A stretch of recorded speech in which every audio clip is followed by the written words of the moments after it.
직장 내에서 동료나 상사의 괴롭힘, 우리 크리스찬들이 이런 상황 속에서 안 믿는 사람처럼 이해는 이 눈에는 눈 이렇게 맞대응할 수만은 없을 것 같아요. 우리 신앙인들이 이것을 좀 믿음 안에서 좀 더 지혜롭게 대처할 수 있는 방법이 있을까요?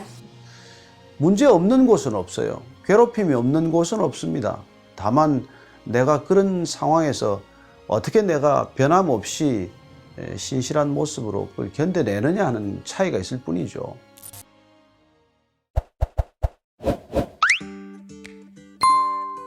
근데 사실 어딜 가나 문제 없는 곳은 없어요. 괴롭힘이 없는 곳은 없습니다. 다만 내가 그런 상황에서 어떻게 내가 변함없이 신실한 모습으로 그걸 견뎌내느냐 하는 차이가 있을 뿐이죠.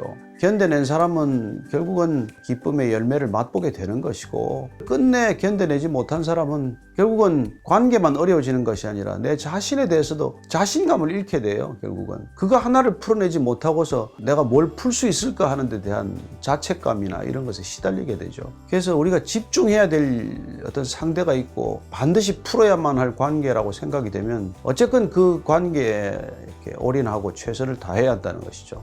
결국 우리는 일 때문에 그 직장에 간 것이 아니라 믿음 때문에 간 곳이고, 또 그곳에서 만나는 사람들을 또 하나님께서 제게 특별히 붙여주신 사람들인데, 그분들과의 관계를 풀어내지 않고서는 우리는 어디를 가나 하나님의 나라를 이룰 수가 없어요. 직장에 일하는 첫 번째 목적이 그 일 자체보다도 누군가의 사람과의 관계에서 비롯된 거라는 걸 우리가 끝까지 붙들고 있어야 되기 때문에 아무리 힘들어도 그걸 견뎌내야 한다는 것이죠.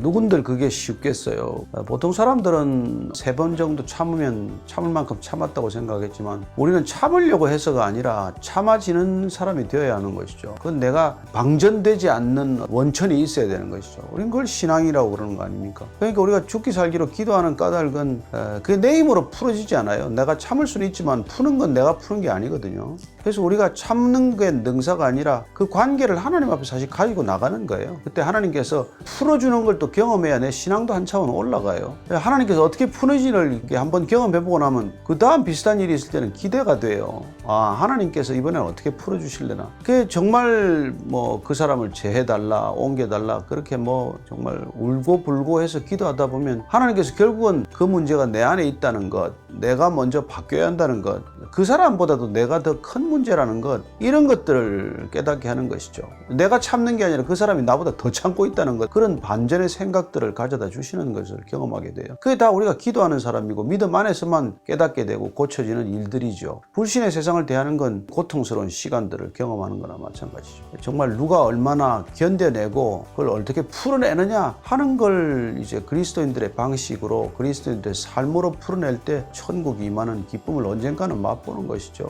그래서 내가 이 문제를 풀지 못하면 나는 마치 내 인생 전체가 실패하는 것처럼, 그런 절박한 생각이나 마음의 태도를 가지고 그 관계를 헤쳐나가야 된다고 저는 생각합니다.